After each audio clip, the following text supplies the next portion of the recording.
Got this daily devotion Bible, and I was guided to read today's daily devotion. I don't know how long it's going to take, but we are just going to read today's. It is Judges 6 1 through 40 as April 26th. For as y'all know, we are going to be reading from it. These are messages from God, so if you don't like God, then maybe you need to find God. Again, the Israelites did what the evil was in the Lord's sight, so the Lord had handed them over to the Midianites for 7 years. And the Midianites were so cruel to the Israelites, fled to the mountains, where they made hiding places for themselves in caves and dens. Whenever the Israelites planted their crops, murderers from Midian, Amalek, and the people of the east would attack Israel, camping in the land and destroying crops as far away as Gaza. They left the Israelites with nothing to eat, taking all the sheep, oxen, and donkeys. These enemy hordes, coming with their cattle in tents as thick lotus arrived on droves of camels too numerous to count, and they stayed until the land was stripped bare. So Israel was reduced to starvation by the Midianites. Then, when the Israelites cried out to the Lord for help, when they cried out for the Lord because of the Midian, the Lord sent a prophet to the Israelites. He said, "This is what the Lord, the God of Israel, says: I brought you up out of slavery in Egypt and rescued you from the Egyptians, from all of those who oppressed you. I drove out your enemies and gave you their land. I told you, I am Lord your God. You must not worship these gods of the Amorites, in whose lands you live now, but you have not listened to me." Then the angel of the Lord came and sat beneath the oak tree on Ophrah, which belonged to Josiah of the clan of Ebenezer. Gideon, son of Joash, had been threshing wheat at the bottom of the winepress to hide grain from the Midianites. The angel of the Lord appeared to him and said, "Mighty hero, the Lord is with you." "Sir," Gideon replied, "if the Lord is with us, why has all this happened to us? And where are all the miracles that our ancestors told us about? Didn't they say the Lord brought us up to Egypt? But now the Lord has abandoned us and handed us over to the Midianites." Then the Lord turned to him and said, "Go with the strength you have rescued Israel from the Midianites. I am sending to you." "But Lord," Gideon replied, "how can I rescue Israel? My clan is the weakest in the whole tribe of Manasseh, and I am least in my entire family." The Lord said unto him, "I will be with you, and you will destroy the Midianites as if you were fighting against one man." Gideon replied, "If you are truly going to help me, show me a sign to prove that it is really the Lord speaking to me. Don't go away until I come back and bring my offering to you." The Lord answered, "I will stay here until you return." Gideon hurried home.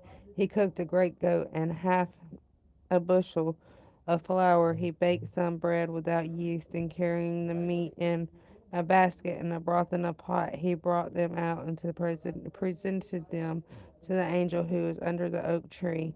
The angel of God said to him, "Place the meat on the unleavened bread of this rock, and then pour broth over it." And Gideon did as he was told.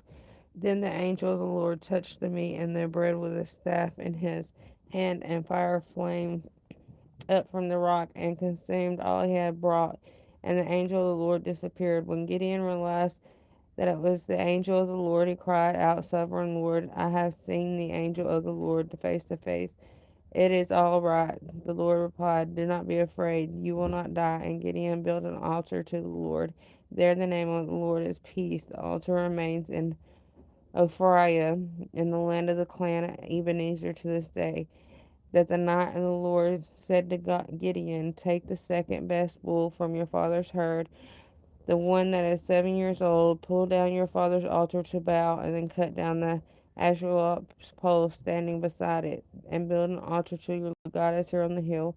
Laying the stones carefully, sacrifice the bull and burnt offering on the altar, using the fuel wood of Asherah pole you cut down." So Gideon took 10 of his servants and did as the Lord and the command, and he did it at night because he was afraid the other members of his father's household and the people of the town, he knew what would happen if they found out who had done it. Early the next morning, as the people of the town began to stir, someone discovered that the altar of Baal had been knocked down and that Asherah post beside it was gone. In their place, a new altar had been built and remains of the sacrifice. And the people said to each other, "Who did this?" And after making careful search, they learned that it was Gideon, the son of Josiah. "Bring out your son," they shouted to Joseph. "He must die for destroying the altar of Baal and for cutting down the Asherah people."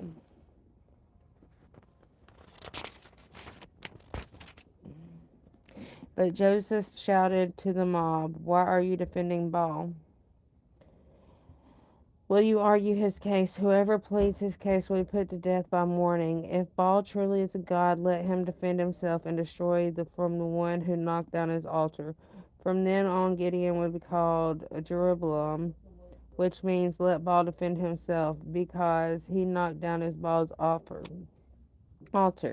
Soon afterward, the armies of Midian, Amalek, and the people of the east formed an alliance against Israel and crossed the Jordan, camping in the valley of Jezreel. Then the Spirit of the Lord took possession of Gideon, and he blew a ram's horn to call us to arms, and the men of the clan of Ebenezer came to him. He also sent messengers throughout Manasseh, Asher, Zebulun, and Naphtali, summoning their warriors, and all of them responded. The Gideon said to God, "If you are truly going to use me to rescue the Israel as you promised, prove it to me in a way. I will put some wool on the threshing floor tonight. If the fleece is wet and with dew in the morning, but the ground is dry, then I will know that you are going to help me rescue Israel as you promised." Then it happened just that way. When Gideon got up the next morning, he squeezed the fleece, and wrung out a whole bowl full of water.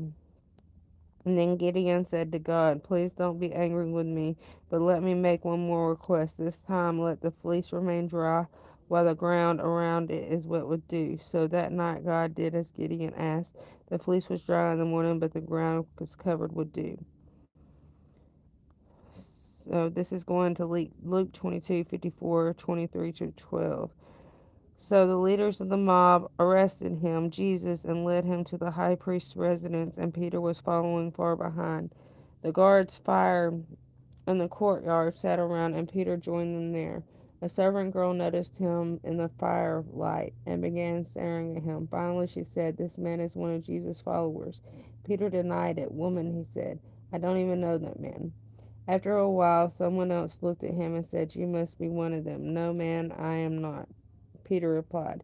About an hour later, someone else insisted, this must be one of Jesus' disciples, because he is Galilean too." But Peter said, "Man, I do not know what you're talking about." As soon as he said these words, the rooster crowed. At that moment, the Lord turned and looked at Peter. Then Peter remembered that the Lord had said, "Before the rooster crows tomorrow morning, you will deny me 3 times." And Peter left the courtyard crying bitterly. Now the guards in charge of Jesus began mocking and beating him. They blindfolded him. They hit him and asked, Who hit you that time, you prophet?" And when he threw all sorts of terrible insults at him. At daybreak, all leaders of the people assembled, including the leading priests and the teachers of religious laws. Jesus was led before his high council, and they said, "Tell us who you are. Tell us if you are the Messiah." But he replied, "If I tell you, you won't believe me. If I ask you a question, you won't answer.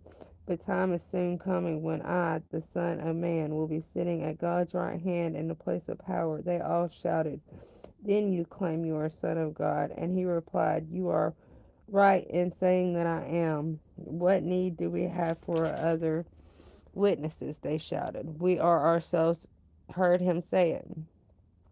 Then the entire council took Jesus over to Pilate, the Roman governor. They began at once to state their case. "This man has been leading our people to ruin by telling them not to pay their taxes in the Roman government. and by claiming he is the Messiah, a king. So Pilate asked him, "Are you the king of the Jews?" Jesus replies, "Yes, it is as you say." Pilate turned to the leading priests, and the crowd say, "I find nothing wrong with this man." Oh, my leg.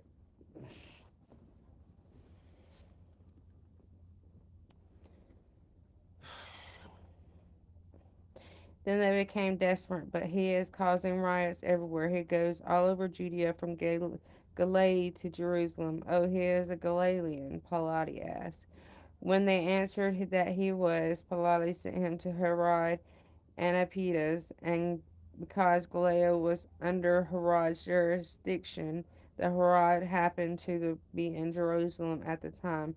Herod was delighted in opportunity to see Jesus because he had heard about him and he had been hoping for a long time to see him perform a miracle. He asked Jesus question after question, but Jesus refused to answer. Meanwhile, the leading priest and the teacher of the religious law stood there, shouting their accusations. Now Herod and his soldier began mocking and ridiculing Jesus. Then they put a royal robe on him and sent him back to Pilate. Herod and Pilate, who had been the enemies before, became friends that day. Psalms 95, 1 through 96, 13. Come on, let us sing to the Lord. Let us give joyous shout to the rock of our salvation. Let us come before him with thanksgiving. Let us sing him psalms of praise, for the Lord is a great God, the great King above all gods. He owns the depths of the earth, and even the mightiest mountains are his. The sea belongs to him, for he has made it. His hands formed the dry land too. Come on, let us worship and bow down. Let us kneel before the God and let us kneel before the Lord our Maker, for he is our God. We are the people he watches over, the sheep under his care. Oh, that you would listen to his voice today. The Lord says, "Don't harden your hearts as Israel did at Meribah, as they did at Messiah in the wilderness, for their ancestors tried my patience. They courted my wrath through. They had seen many miracles. For 40 years I was angry with them, and I said, there are people whose hearts turn away from me. They refuse to do what I tell them. So in my anger I made a vow. They will never enter my place of rest. I sing a new song to the Lord. Let the whole earth sing to the Lord. Sing to the Lord, bless his name. Each day proclaim the good news that he saves. Publish his glorious deeds among the nations. Tell everyone about the amazing things he does. Great is the Lord. He is most worthy of praise. He is to be revered above all the gods. The gods of other nations are merely idols. But the Lord made the heavens honor the majesty surround him. Strength and beauty are in his sanctuary. O nations of the world, recognize the Lord. Recognize that the Lord is glorious and strong.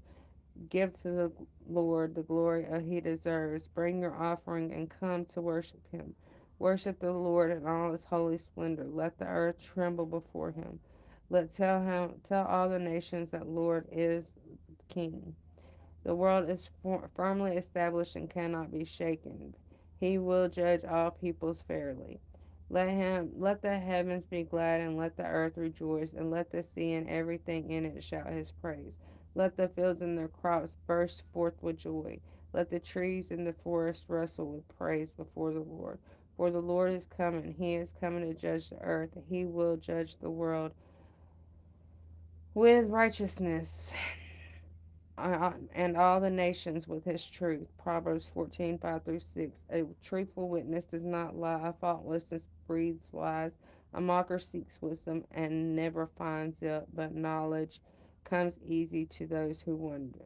Who can, but knowledge comes easily to those who understand it. Coming to judge, baby. Judgment day is here.